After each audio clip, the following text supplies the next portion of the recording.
Bonjour et bienvenue dans ton émission étudiante Culture Campus. Aujourd'hui, nous sommes au Crous des Antilles-Guyane, ici, en Martinique, où Naodia, une étudiante donc, de l'UAG, a accepté de nous recevoir. Entrez.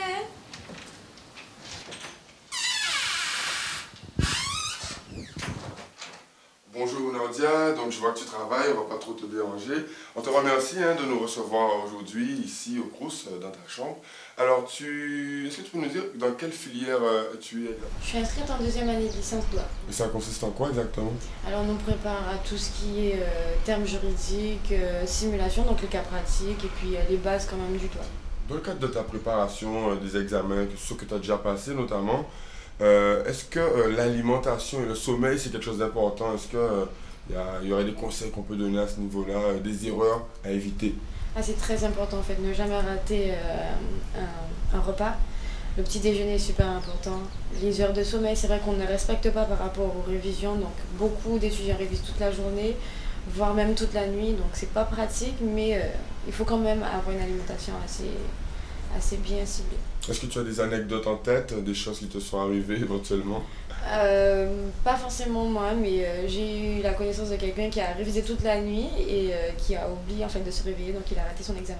Ouais, précision importante, effectivement. Je vous propose qu'on regarde maintenant un micro-trottoir qu'on a réalisé sur le sujet. Tout de suite, votre avis.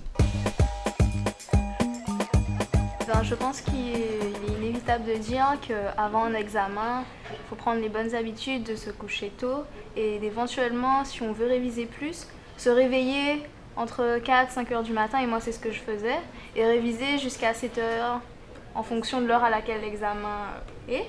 Et réviser à ce moment-là, ça permet d'avoir les idées au clair dans sa tête et tout. Et puis après, bon, on a passé une bonne nuit, donc on est moins fatigué que quand on a passé une nuit blanche. Ça sert à rien. Donc je pense qu'il faudrait se faire un emploi du temps, allier un nombre d'heures de sommeil à un nombre d'heures d'études, parce que c'est vrai qu'on prépare un examen très difficile et très important, mais je pense qu'il faudrait quand même privilégier le sommeil et les études en même temps, mais il faut savoir tout allier en fait. Il faut se faire un emploi du temps, c'est tout. Oui, pour moi, l'alimentation et l'hygiène de vie, c'est important en période d'examen. Ça permet un équilibre, de mieux réviser. Si on ne dort pas, forcément, la fatigue s'accumule et au niveau des examens, on le ressent. Donc forcément, c'est tout un cercle vicieux. Donc si on ne s'alimente pas correctement, on ne dort pas, les examens, c'est pas la peine. Pour ma part, lors de mon dernier examen, je faisais attention à bien manger, à bien dormir, parce que ça m'aidait à retenir ce que j'avais appris. Comme on sait, le sommeil, c'est important pour la régénération des cellules du cerveau. Donc je conseille à tous les jeunes de bien se reposer avant les examens. La veille de l'examen, faire une nuit blanche exprès pour bosser, c'est le truc surtout à ne pas faire parce que le lendemain on est stressé. Enfin moi ça m'est arrivé personnellement. Je suis arrivée, je savais, j'avais bossé, je savais totalement mon cours parfaitement, trou noir. Je savais plus rien du tout. Donc parce que j'avais bossé toute la nuit, le truc à ne surtout pas faire. Juste après ce micro-trottoir, je pense qu'on va rejoindre certains de tes amis, c'est ça? On va où exactement? On va sur le forum en fait, directement sur le site de l'université. Voilà, on y va. Voilà, nous sommes donc au forum ici sur le campus de l'Université des Antilles et de la Guyane, toujours avec notre invité et deux autres amis donc, de l'association Madattack, c'est ça? Oui, c'est bien ça. D'accord. Alors vous avez participé aussi un peu à la mise en place du projet Culture Campus. Dans le cadre des encouragements qu'on peut donner, notamment sur la gestion de l'alimentation et du sommeil, qu'est-ce que vous pourriez dire sur ce sujet? Il faut bien s'alimenter, il faut bien se reposer et il faut donc avoir une alimentation équilibrée pour prendre les vitamines nécessaires pour le cerveau et aussi il faut travailler sur sa mémoire de temps en temps. Voilà. Et aussi, bon, je ne vais pas mentir, il a aussi les médicaments, bon, descend la pharmacie, dans tous les éléments, il a des complémentaires de nutrition, il a tout, en plus de vitamines, et voilà, en gros quoi. Qu'est-ce qui vous a motivé à participer à ce projet-là, juste avant qu'on regarde l'interview d'un des professeurs qui va donner des conseils? Qu'est-ce qui vous a motivé à participer à ce projet? Le thème directement, la vie étudiante. Donc comme nous sommes ancrés dedans, donc ça nous intéresse fortement, donc c'est clair, on serait partant pour cette émission, pour ce projet-là. Moi je dis qu'il faut motiver les futurs étudiants à venir sur le campus. La vie étudiante, c'est quelque chose à vivre. Donc il fallait absolument que nous, en tant que membres d'association, nous sommes impliqués dans la vie étudiante, donc il fallait qu'on soit dans ce projet. Voilà.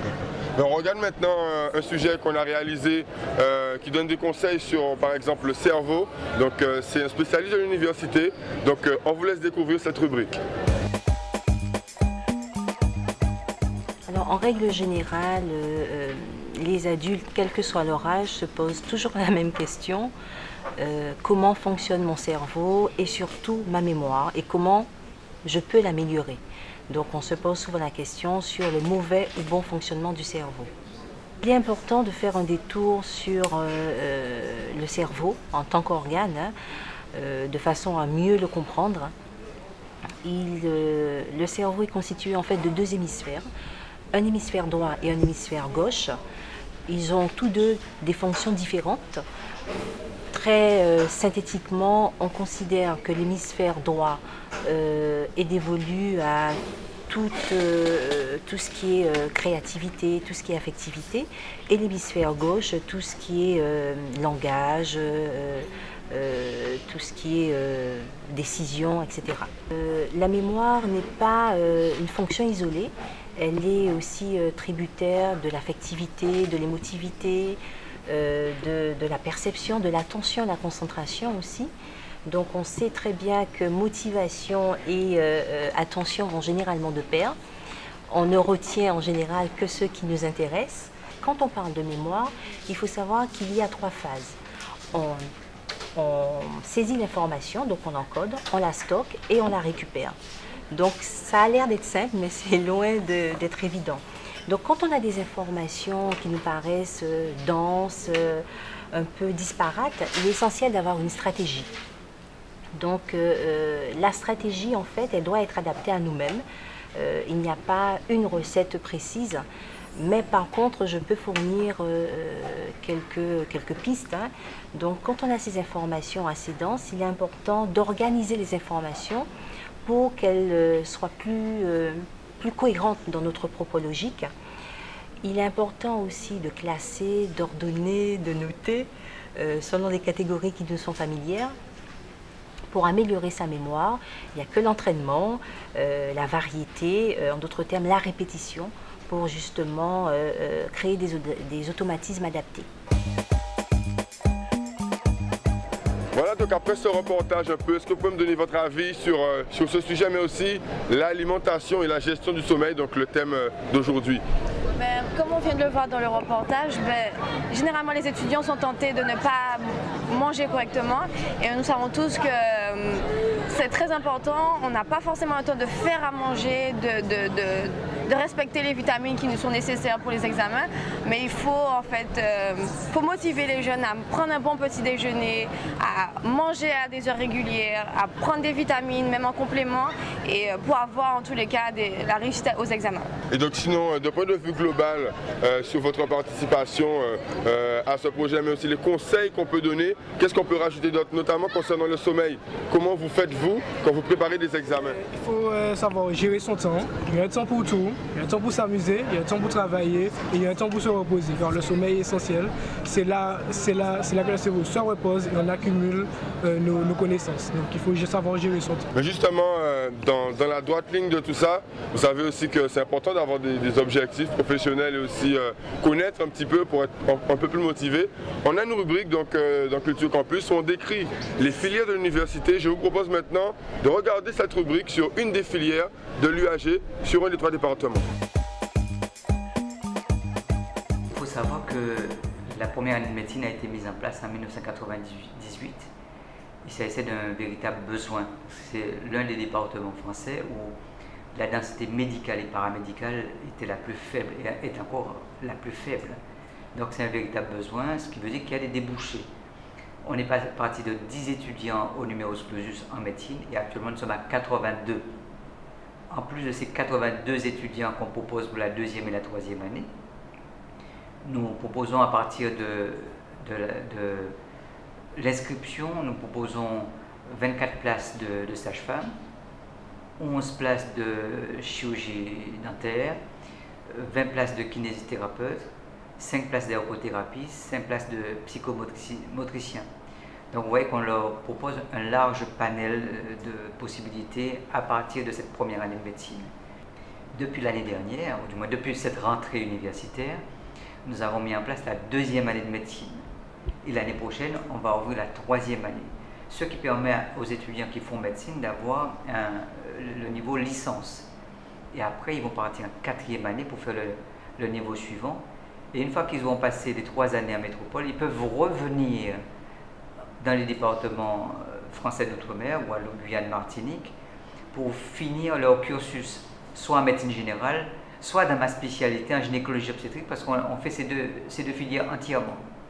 Les autres filières, on les fait associées à d'autres universités de métropole.